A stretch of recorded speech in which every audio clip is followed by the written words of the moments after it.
Cray Valley Radio Transmitting Club, as we were then called, was formed in the autumn of 1946. 34 members in 1947 became 140 in the 1970s, when we were first perceived as a thriving, successful society. Just as now, we met twice a month and enjoyed contesting and organising special event stations. The highlight of the 80s was our 40th anniversary, and our president at the time, the late Alan Swindon, G3ANK, told us about our humble beginnings. The first meeting of Cray Valley was in October 46, when it was decided to formulate the Cray Valley in principle, even if not in deed. But I think that Cray Valley originated slightly before that. And if my memory serves me correctly, or my suspicions are duly deserved, on the discovery that 3 people, principally 2 CXO, 3 MZ, and 8 PT, used to do the trip every day from this part of the world on the Dartford Loop on the 925 to London. And I'm firmly convinced that most of the Cray Valley activities really started at that juncture, and others like 2DS and 3MZ soon acquired fresh support from the other founder members of the club.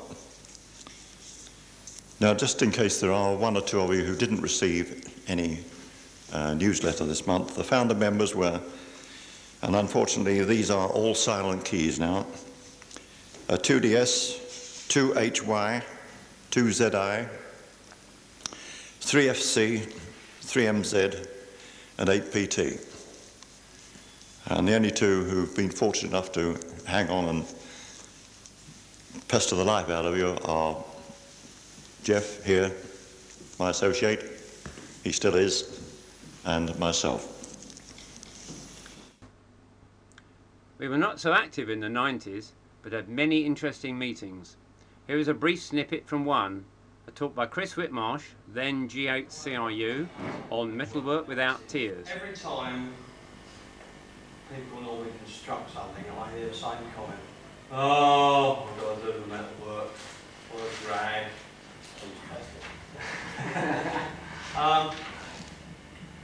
It's boring, it's hard, it's difficult, can't produce a professional job.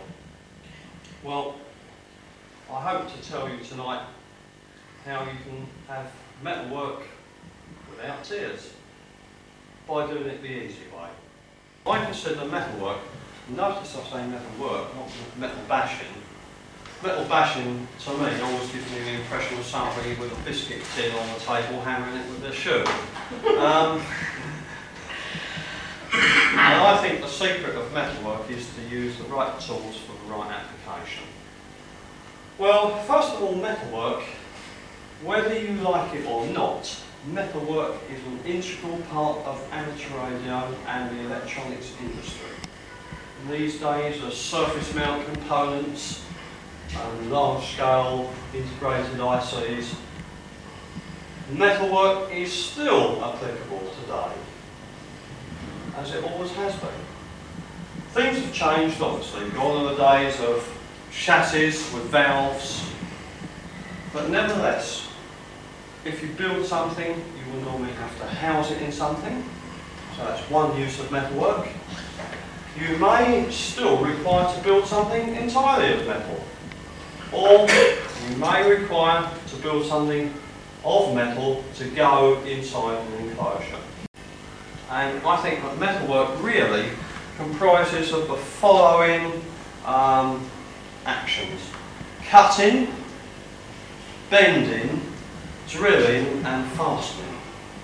And they are the 4 skills that you require to make things in metal.